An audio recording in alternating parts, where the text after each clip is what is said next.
In 2021, you started a YouTube channel, the one that was before the current one that you run now. And I would love to know why you stopped running that channel. Okay. I'll start with the long story short, which is I ended up in a niche that I was not passionate about. And I had a horrible period of burnout, worst I've ever experienced in my entire life.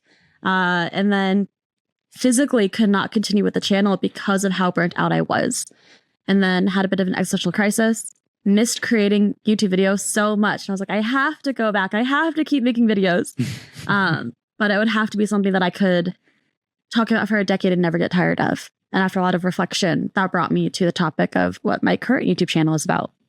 Are you open to sharing what burnout actually means to you? We've talked about it a lot on this show, creator burnout, hitting a wall, just a point of exhaustion, like I cannot do this anymore.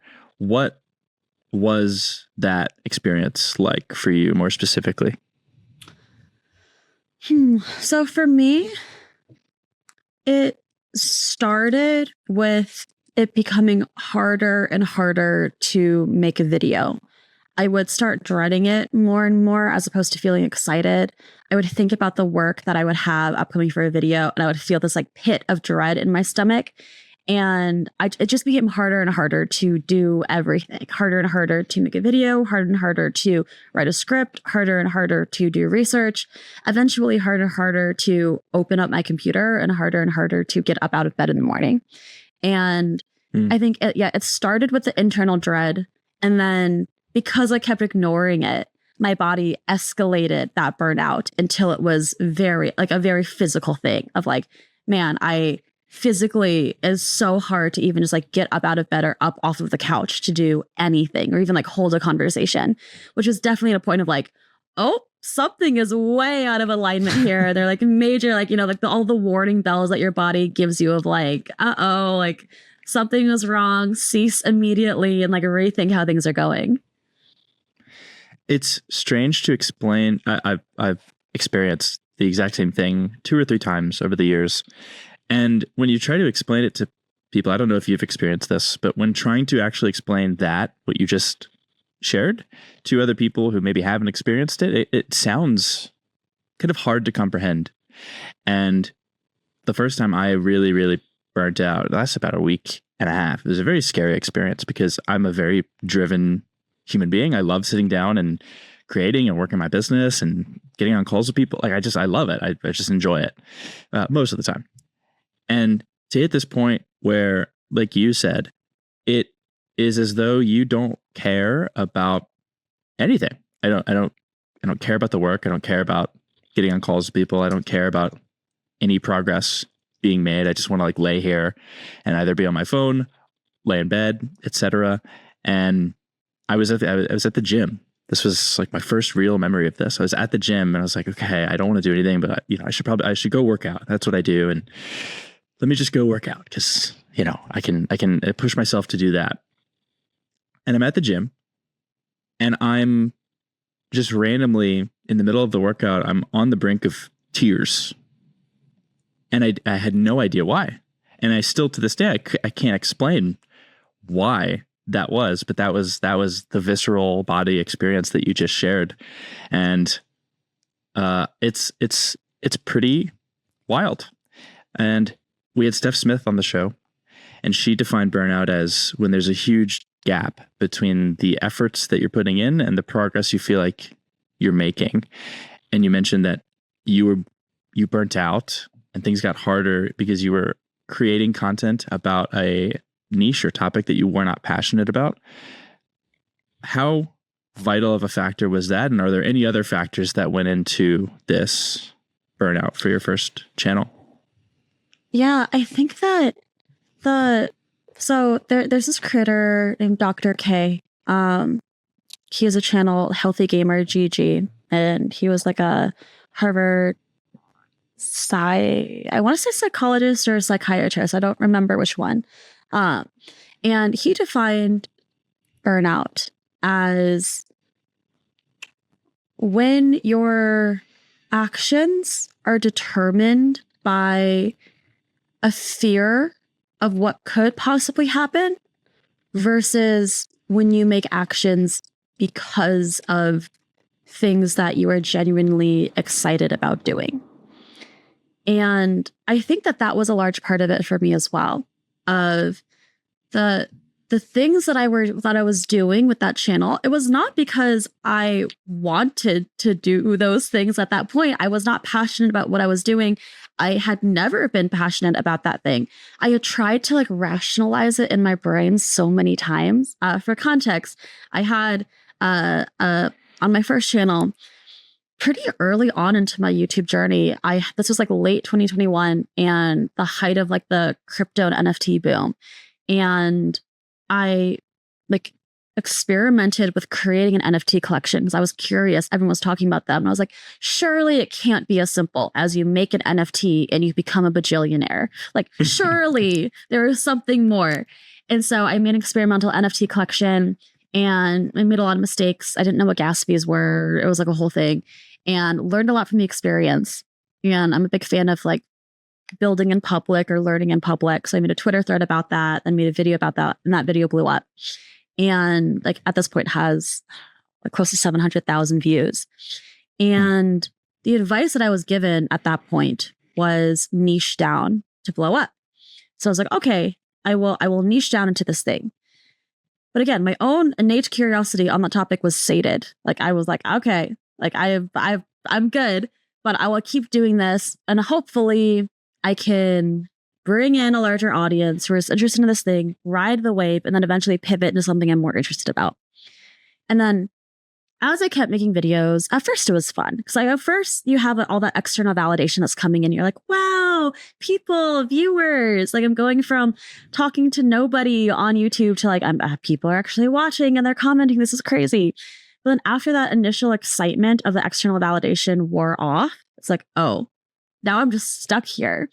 And I kept making videos, not because I was excited to make the next video, but because I was afraid of what happens if I stop making the videos. Then if I hard pivot, all these people who are here, I'm going to fail them, or they're not going to like my content, or my channel will die because it's too hard of a pivot, or maybe I lose what iota of success I've already had, and that's really scary. Or I guess like people will be mad at me. I'll be mad at myself. I'll have to start all over. All of these other fears, and that was why I kept going. And just like, and again, but if you keep making decisions based off of fear of potential negative outcomes, it gets to a point where you've reached that burnout. There's only so much action, like fear-driven action you can take before you just can't take it anymore. I really appreciate you sharing that. That's super, super valuable, especially for newer creators or beginner creators or the creators that we work with who are monetized and want to go full time. And monetized that's a wonderful milestone. Most people don't ever get there, but they're still in this sort of experimental, like, okay, you got enough validation that like people are interested. You're able to sit down and create something that people are want and can be rewarded for that.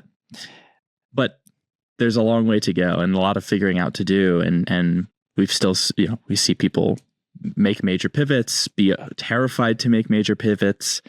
And I guess my last question on the sort of burnout piece, as we sort of transition into the actual creator running a channel tactical piece, is what would you have done differently back? I mean, very easy to say this now, like, oh, I would have just started the channel that I currently have. But that past version of you needed to learn that lesson, as painful as it was. And I'm just curious, what advice would you give her in the past, or just a creator who is starting to maybe see a little bit of success and is completely unsure as to like, is this the niche? Is this what I'm creating? Am I going to take this thing to 500,000 subscribers? What would you say to that creator? Yeah, if I were to go back to that point, knowing what I know now, I would have taken two actions. One, and this seems maybe counterintuitive or weird, but one, I would have unlisted that video because it was bringing in lots of people who wanted one thing and a very specific targeted audience who wanted one thing. And I was unsure if I wanted to do that one thing or not. So I would have unlisted it until I could figure out what I wanted to do. After unlisting it, I would take the time to make more videos and really figure out for myself, what type of creator do I want to be? What content do I want to make? And I think that when that video blew up of mine, it was before I had really thought about these things. I was just kind of like throwing things at the wall and seeing what stuck. And that choice was made for me. So I would have continued to like make other types of content and really just think about, given the next 10 years, what do I want those 10 years to look like? And thinking more critically about who my audience is going to be, what sort of content I want to make, what cadence of content I want to make, what format of content I want to make, where I see this going in the future, what sort of business I want to create. And then after all of that, if I decided, you know what, this NFT video does fit in with what I want my vision to be, I could make it public again.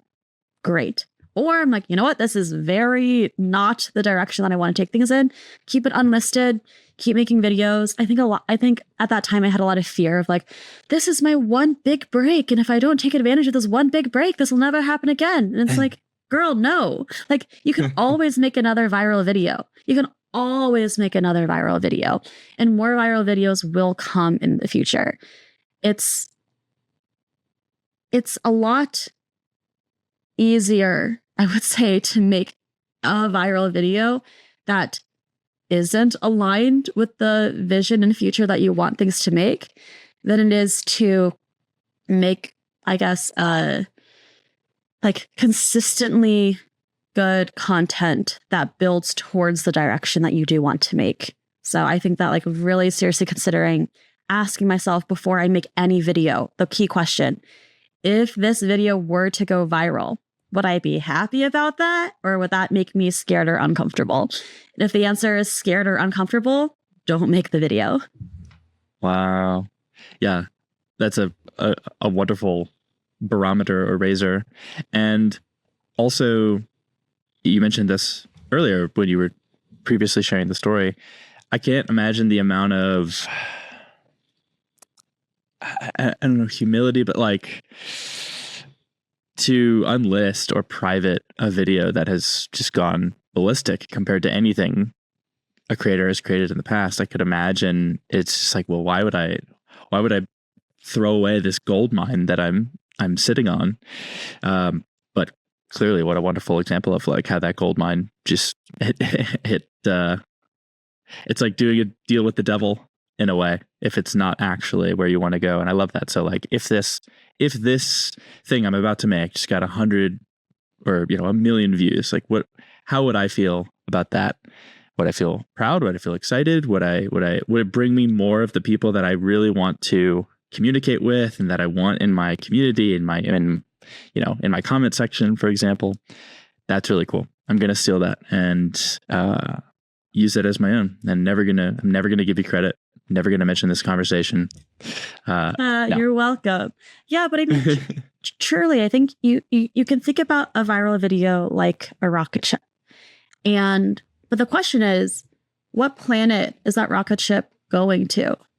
Because if it's going to the wrong planet than the one that you want to go to, that's taking you even further out of the way to get to the planet that you do want to go on, and be a lot harder to go back to the direction that you were taking. So make sure before you hitchhike on any rocket ship, that rocket ship is going in the direction that you want it to be going. Love it. You have a few standout videos on your current channel, right? So as of this recording, you have around 60,000 subscribers, a few with several 100,000 views, a few videos. And I think one thing you do very well, and we talk about this within Grindstone, is if something works, do more of that. And you have done that quite well, not only with video idea, but with the thumbnail design, topics. And so I would love to now, as we pivot into the like, what can creators do tactically? How does a creator, or how do you repeat success without overdoing it, if that's possible? Yeah, I would say a big thing for me comes down to format. And I think that one of the best things that you can do to grow, and Patty Galloway has talked a lot about this as well. He's like another amazing strategist in the space of when you're kind of in between the 10K to 100K range. One of the best things that you can do to get from that 10K to that 100K and beyond is identifying a few key formats that you can make videos on that are repeatable. And some of these things are things that you can predict, but often these things will be one video happens and you're like, okay, this video obviously worked. How can I turn this single idea into a repeatable format? And I will give you an example. So the major video of mine that like was my breakout video on this channel was how to make a killer YouTube intro, parentheses, to blow up your channel. Now I kind of changed the title for the 2024 algorithm, but I'll change it to 2025 algorithm next year. Mm-hmm. And that video absolutely took off.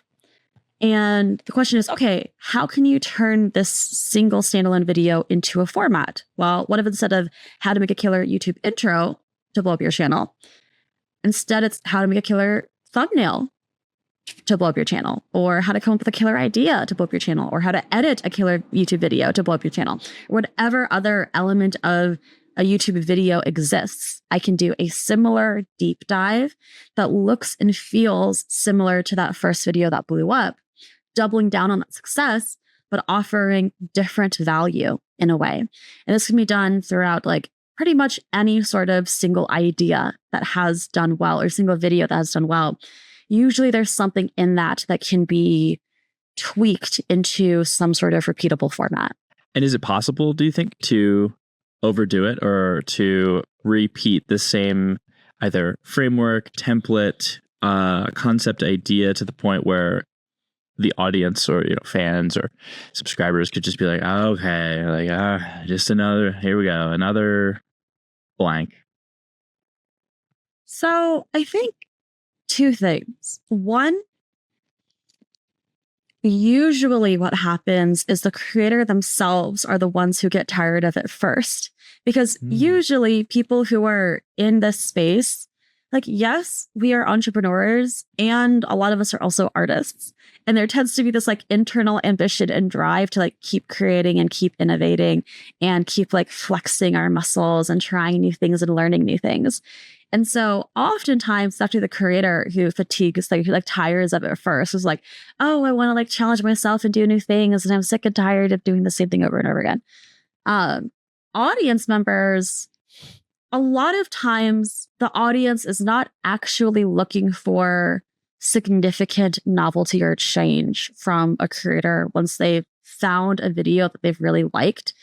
Most of the times when they see something and they watch it and they like it, they're like, I want more of this. And for a lot of people, it can become their comfort content. Like they like coming and watching the same thing. They like knowing exactly what they can expect. It's like a favorite restaurant of theirs. They like going to that restaurant and knowing, I'm going to expect these types of flavors. I'm going to expect this type of food. And if the restaurant significantly changes, it's like, huh? That's weird. They can offer new menu items, but oftentimes you like that one dish. You want to keep going back to that same dish. Now, that can happen up to a point. And I'd say like that's more on like the micro side of things. On the macro scale of things, there can be large trends that happen where in certain like years, viewers might like a particular type of content. And then over time, over the course of years, you're like, actually we are kind of tired of this content. Or what used to be interesting isn't really the vibe of what's interesting in the future. And that's when a lot of creators need to make sure that like they are able to change with the times and change based off of viewer behavior. But I would say that for the most part, as long as you're not receiving a lot of comments being like, not another one of these, or, not seeing a like major decline in views, you're probably going to be good keeping with the same type or format of video for a long time. Yeah. Yeah. And I, of course, imagine there's so many factors that goes into it. One being just the type of content, not even the niche, just like the type of content itself. Like Nate Black, we often refer to his 4 reasons: so searchable, actually solving like very immediate problems, education, solving ongoing problems, right? How to build a YouTube channel, how to run a business, entertainment, right? Streaming, video games, sports, etc. And then connection. So emotional investment in the creator, him or herself. Vlogs come to mind, right? And so I think I would bet that depending on what type of content or sort of, like the reason people are watching or consuming would make it completely different. So like your channel comes to mind. If I'm a YouTuber, I want to get better at YouTube and build my channel. I absolutely want like, oh, okay, great. How to make a killer intro. Perfect. And then I see in the sidebar, I'm like, oh, and amazing. How to make this is perfect. The same person is going to show me how to make a thumbnail. I need to know that. And how do I come up with ideas? It's almost like taking someone down an evergreen train of like, well, yeah, like these are all parts of like different ingredients of the same meal that's necessary for me and my goal as to why I'm here on this channel. I follow chess streamers, chess YouTubers. They're making the same stuff every single week, the same type of stuff, but it's chess. Like the games are new, different things are happening in the chess world, but it's like it's the same. It's the person either talking about a chess game or live playing a chess game. It's the exact same, and I want to see it every single week. I'm not getting tired of it anytime soon. So I find that fascinating. One of the best examples of this, there's this creator, Rami the Icon, I think, like Rami the Icon. Just make sure that is the correct. Yeah, Rami the Icon. And this creator, his videos are all the exact same. And each of them are consistently bringing in like 500,000 or more views per video. And he uploads weekly. And all of them involve Rami, the creator. He's like a sneaker guru or sneaker buff. And someone comes in and they like want to sell sneakers. And he like looks at them and he like prices them out. And sometimes they're like fake or sometimes they're like not what the person expected. And there's some like haggling. But like all of the videos are the exact same. And yet like it works and it keeps working. And he's been doing this for a long time and it continues working because the people who like that content like that content. If they want to see more of more of that content, I would say I would never worry about overdoing it again, unless you see the warning signs of lots of comments saying they don't like it. Not trolls. Trolls can say whatever they want. Trolls don't matter. But like real people saying they don't like it frequently. And if you have a significant decline in views, like that's it. I have to ask, since you just brought it up, you have such a wholesome channel. Like you just strike me as such a kind, genuine, bubbly, helpful human being. Have you experienced trolls? Because I imagine regardless of what you're making content about or who you are, you hit a certain size and then some tiny percentage of people who see you and are in the comment section are just absolute psychopaths. And so I'd be curious, briefly to hear about your experience, if you've had experience with trolls or nasty people. Yeah, 100%. I have 100% dealt with trolls. I think that It happened more so on my first channel than my second. But it still happens with this channel to like a significant amount. Like I've had someone comment saying that like they hated my voice, and then they kept commenting. Well, as I kept commenting, I'm like very liberal with like blocking people from my channel because I'm like, if you're commenting on all of my videos saying you hate my voice, I'm sorry, you've lost the right to comment on my on my videos. You are contributing nothing useful to the conversation. And if I allow you to keep commenting, you're just going to keep commenting saying that I have a bad voice. It's like, excuse me, sir, stop watching. No one's forcing you to watch this video or listen to my voice. You know, and I've had people. What else have like? I've had some like misogynistic comments, which are just like never fun. Again, like instant blocks, like goodbye. There is a difference between like constructive criticism, which I am like, you know, I'm not always happy to receive it, but I'm always willing to receive it and then come back in a better headspace sometimes and be like, okay, like let's like take what I can from this. But yeah, no, someone once, like I had like the amazing opportunity to have an interview with Amjad, who's like the VP of creator products at YouTube. And I had like a great interview with him. And like some person commented saying that like this like very long essay of a comment about like a very deep theory about how I was a YouTube industry plant. And I'm just like, bro, what? What are you on? Like, what sort of reality have you just invented for yourself? So yeah, I think that for in the beginning, I took every comment so personally, and every little thing that people said would like get to me, and I'd feel like very self-conscious or like feel the need to like prove them wrong or like rebuttal them and everything. And it got to a point where it was like, just like, it's just not great for the mental. And then it's like, okay, now I'm like, yep, block. Like I don't care anymore. And it's frees up the space where like I can look at my comments and just like, okay, like more normal people are here. Or at least like I think about it as a viewer too. And it's like whenever I'm a consumer and I scroll through, let's say like Instagram comments are notoriously bad. I'm like scrolling through the comments on a reel that I just enjoyed, and I just see a lot of like negative comments about it. My own viewing experience of that reel is going to be different because of this negativity that's associated with it. So I think about like, as the viewer, if the viewer just watched one of my videos and liked it, you know, scrolling through the comments, I don't want their experience to be knocked down a peg by like trolls creating realities about being an industry plant in the comments, right? It's just like, it's not useful to the viewer experience. Yeah. And you kind of got at the heart of why I wanted to talk to you in the first place, which is I just wanted to in with one of the, you know, YouTube's deepest plants. So I hope I'm, you know, building strong ties with the YouTube Illuminati. But it's really useful, everything that you shared, and also I think very useful. You know, we have a negativity bias as human beings. We see, you know, we can have 99 wonderful, lovely comments, and you know that feels good.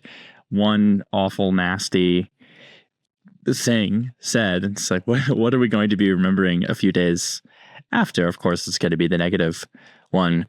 And I think whether you're running a business, you know, I said a lot of cold outreach, for example, we get every type of response. People who are like thrilled, like, wow, my God, this is exactly what I need. Like, yeah, of course, let's set up a call.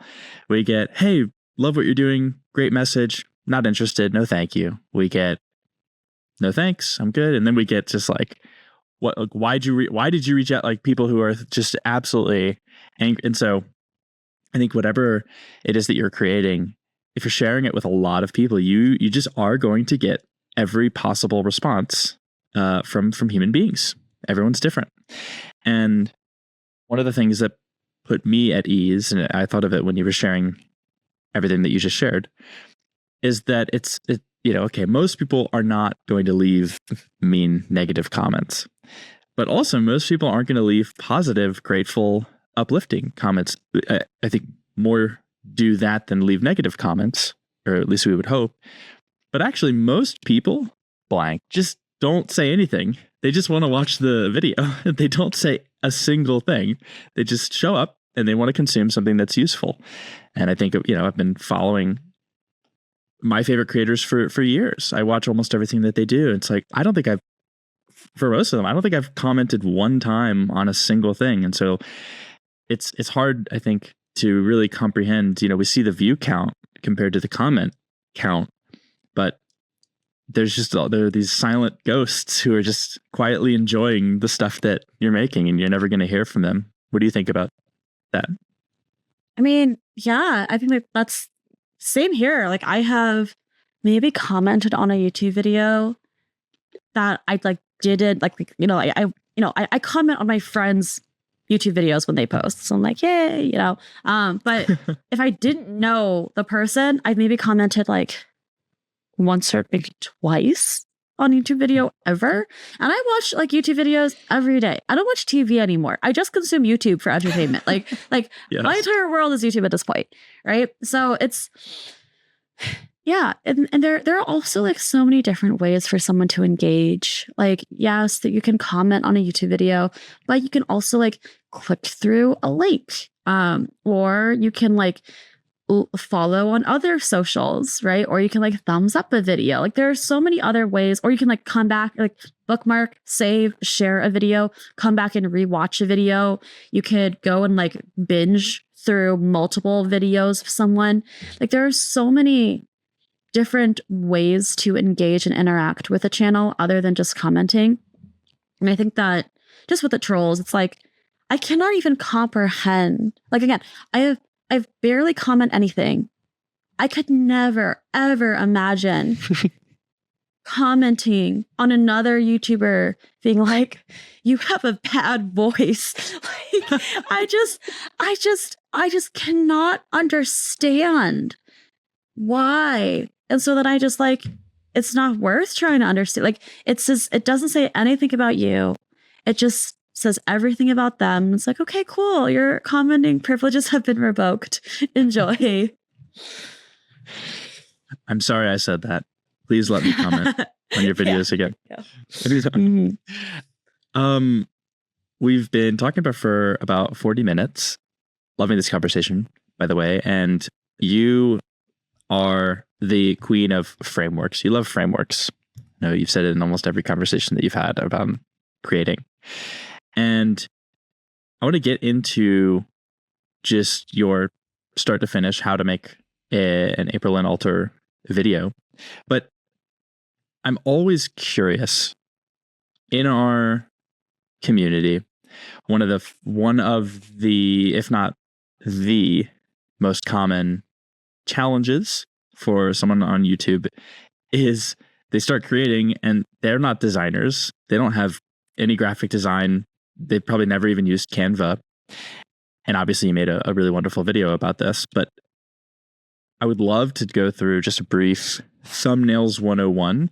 And maybe a better question would be, if I just started a YouTube channel and I'm working with you, Aprilynne, we have 30 days and you're my thumbnail coach. And by the end of the 30 days, I have to be as good as humanly possible at making a decent enough thumbnails on my channel. And again, I have no experience. I've never made thumbnails before. I'm not a designer, not a graphic designer. What would you take me through, and what actions would you have me do over these 30 days so that by the end of them, I'm really good at making thumbnails? So first of all, I would say, number one, Jake Thomas has said this, that the single most clickable emotion on YouTube is curiosity. If you can evoke curiosity, you can get the click. And the whole point, I guess, a thumbnail has two main purposes. One, to get the click, and two, to properly set expectations for what the video is going to be about. Those two things. And number one, always I would start with the psychology behind the thumbnail. Why are people going to click? And you have to generate curiosity in some way. And you do that through creating what's known as a curiosity gap, which is a gap between what you currently know and what you want to know. And on YouTube, there are a few different ways in which most people generate curiosity. We can like run through a few. You have a like result thumbnail, which is very common, where you feature a desired result. Someone sees that and they're like, either how did they do this thing? How did they make this thing? And how can I do that or make this thing too, or achieve this result? That's where the curiosity comes from. There's a transformation thumbnail. So you see it features both the desired result and a beginning state. And that curiosity comes from how do they get from point A to point B? And that's why you click. That's a curiosity gap. There's a novelty thumbnail, which is really common in lots of like entertainment types of videos, where it draws from our natural urge to experience something we've never seen before. We see something novel and we want to click to experience that novel thing or see more of that novel thing. There are moment thumbnails, which capture the moment right before some sort of reaction happens, and you click to see what happened directly before, during, and after that exact moment. And, there are comparison thumbnails as well, where you can see, you click to understand what are the differences and similarities between these two things that you see on the thumbnail. Now, I would start with, what are different ways I can create curiosity with my thumbnail? And normally I start with like even just like writing these things down, not even thinking about the visuals, but in words, what are different curiosity gaps I can create with my thumbnail? What internal questions are going to be evoked with the person seeing the thumbnail? What do I want to evoke? That's what I would start. That's kind of like most of the psychology bit. Start there. Then I would get into kind of the second principle of thumbnails, which is, in order for someone to be hooked in and even like recognize your thumbnail enough to be made curious, they have to stop their scroll in the first place, right? As soon as you log onto YouTube, you are hit with all of these thumbnails, or you're scrolling on your phone. Something has to happen for the eye to even like see it in the first place, for the attention to be drawn there. And there are lots of different things that we are biologically wired to pay more attention to. These are things like bright colors, large numbers, danger or movement, things that are aesthetically pleasing, money, emotions. Faces are also things that we are biologically wired to pay attention to. Now, this becomes less useful if you are a smaller creator or lesser known creator. Big faces of familiar YouTubers or large YouTubers tend to do better because we are familiar with them. So you can play into familiarity bias. But there are other ways you can leverage familiarity bias as well, either by using like a recognizable, like a celebrity or video game character or UI of like an app that a lot of people are familiar with, like Yelp or PayPal, other things like that. And so I would think about these different elements and think like, okay, what are different scroll stoppers? Maybe like one or two that I think could fit into this particular thumbnail. So I know that people have the ability to pay attention to it or for it to stop the scroll in the first place. So after I have my curiosity gap and one or two scroll stoppers, then I start thinking about, okay, the design of this thumbnail. How does this actually come into play? And the number one thing I want people to think about is, what is the main character of the thumbnail and what are the supporting characters of the thumbnail? And so many people get this bit wrong.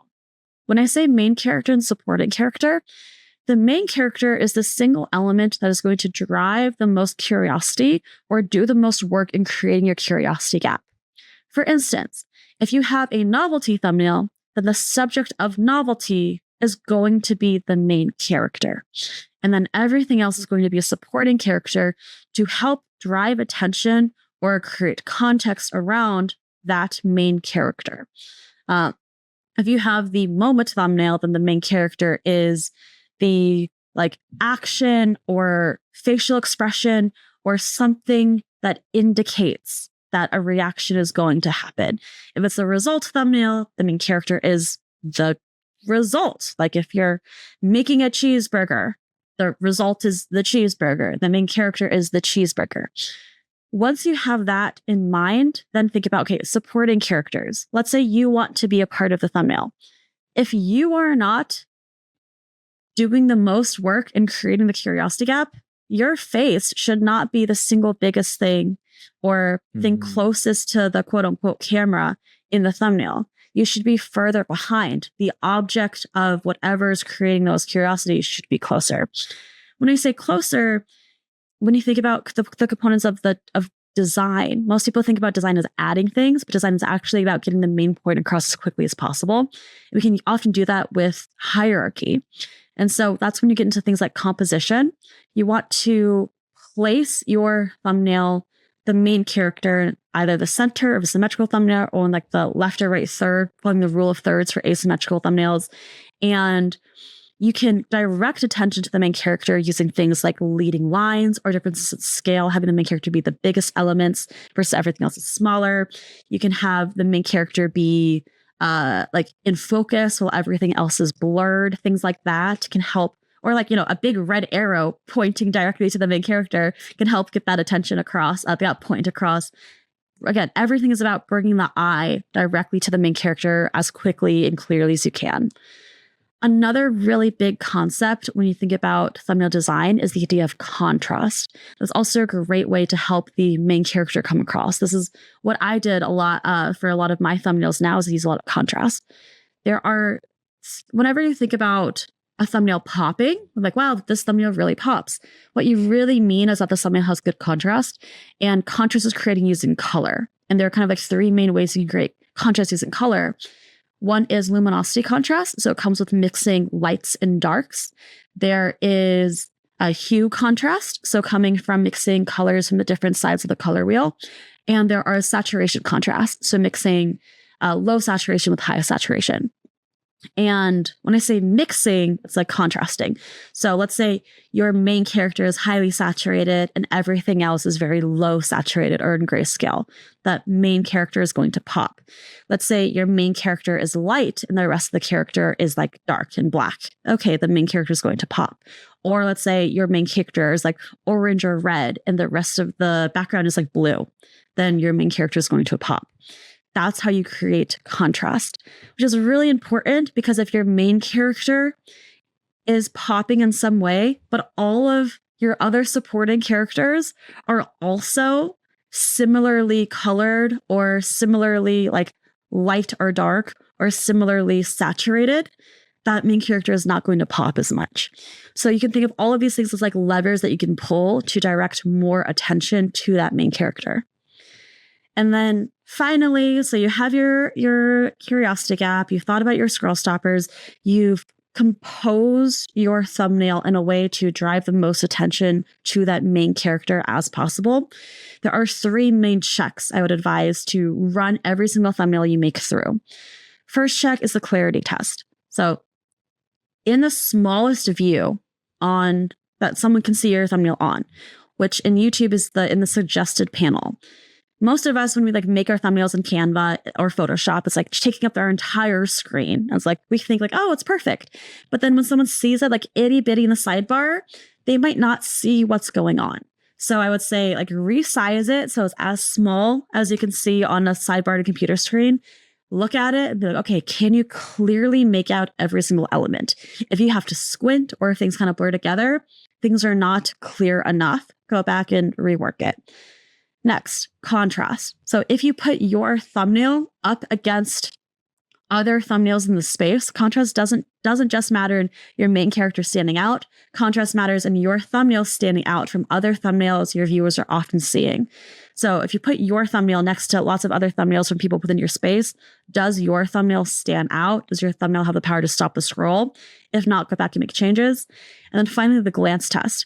So if you show your thumbnail to somebody else, like your significant other or your kid or your neighbor or the cashier when you're going grocery shopping or something, can they, if you like put it on your phone and show it to them for like 2 seconds and then stop showing, will they be able to understand clearly what they saw and tell you what they think the video is about?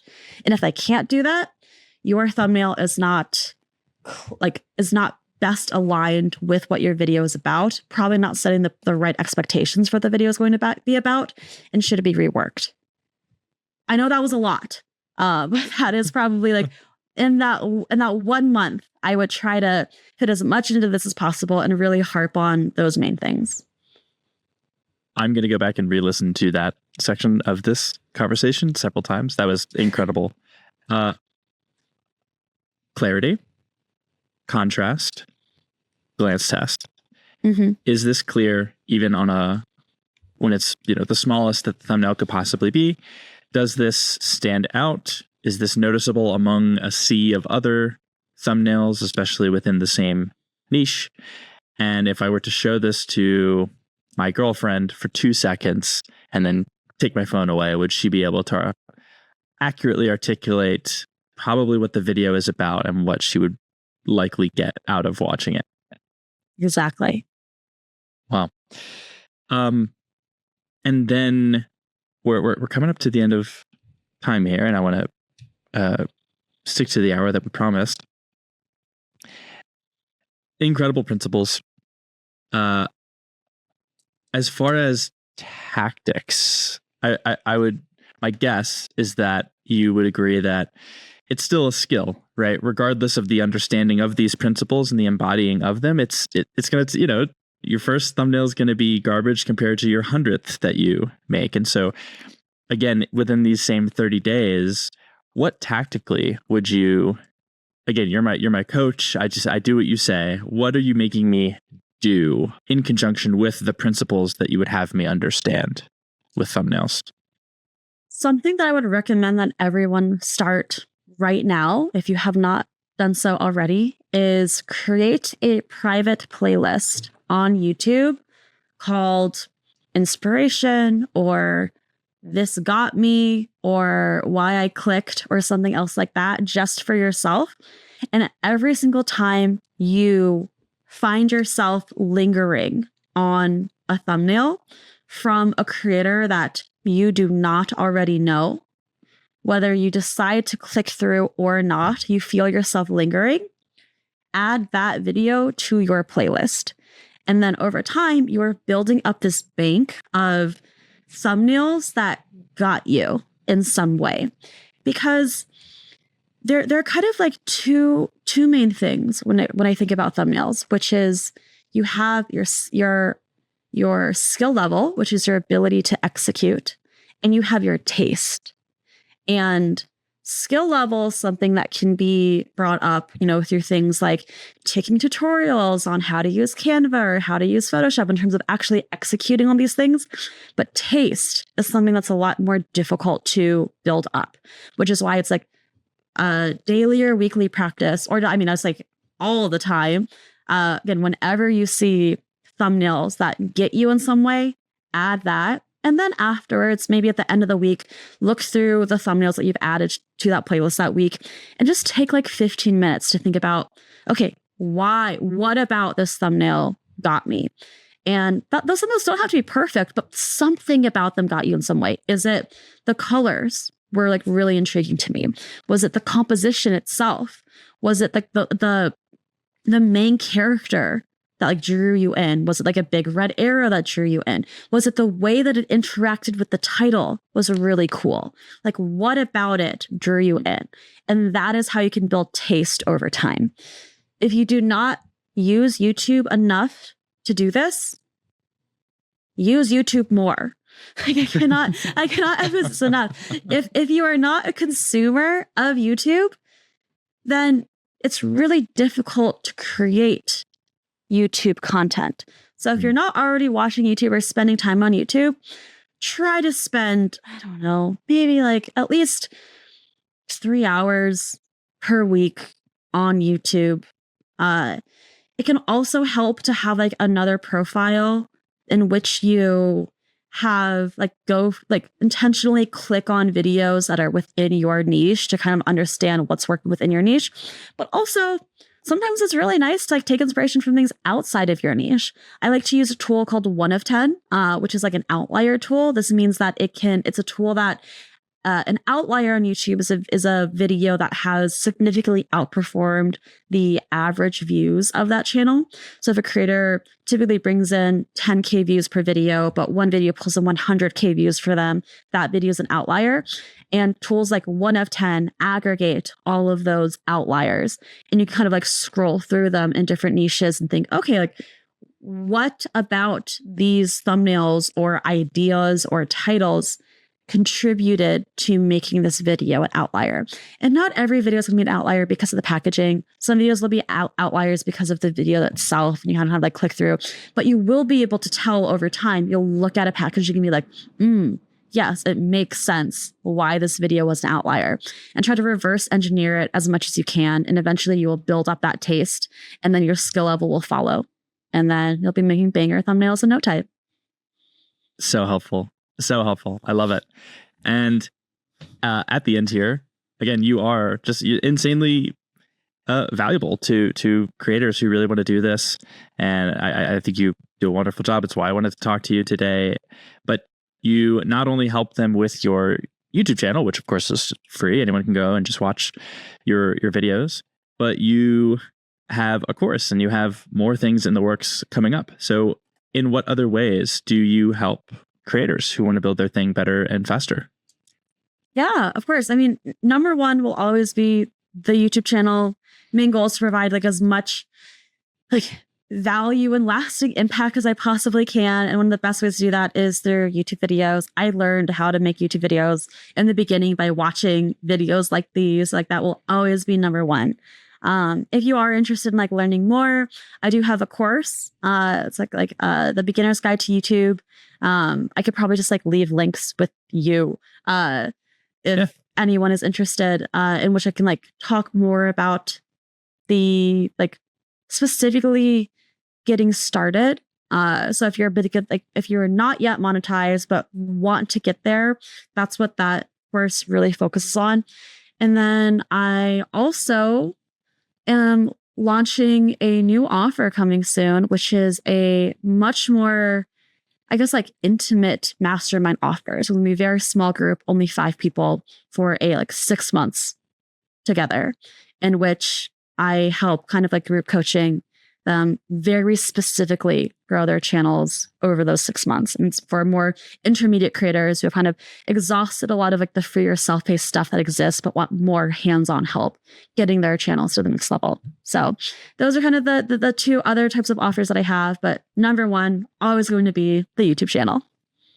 Beautiful. Amazing. Well, please, send me the links. We will put them in the show notes. We'll put them in the bio here. And at the end of this conversation, obviously, I want to thank you for your time, but I always end these interviews, these conversations, with one question. And that is, if you could go back to the Aprilynne who posted her very first YouTube video, what is the one piece of advice or thing that you would want to share with her? I think this is cheesy, but true. It will take time. Like, I think that I had this thought of like, man, I know it's going to take time, but I'm smart. I can figure this out. And it's like, yes, that's true. And it will also take time. And then once things start working, they're going to start working. But so many people give up before it starts working. And that's really frustrating because you think like, man, if this person had just stayed on for a year longer and kept going, they could have gotten there. My most viral video on my channel, almost 1 million views at this point, will get there probably within the next 2 months. I made that video 2 weeks before making that video. I was so close to quitting YouTube. 2 weeks before making what would be my most viral video to this day. And it's like, man, like that's why you have to keep going. If this is something, caveat, if it's something that you enjoy. If you don't like it, like, of course, don't keep doing it if you don't like it. Or like take the time to figure out how to make it fun, because keeping YouTube fun, also very important. But if you do like this, if this is something that you can see yourself doing long term, give it time and keep giving it time and understand that it can take years before you get to the point where you want to be. But once you get there, things will compound and it will all be worth it. It will take time. I absolutely love it. Thank you for your time today, Aprilynne. I loved this conversation and you're great at what you do. And I will keep watching as a fan. I really appreciate it. Thanks so much for having me on.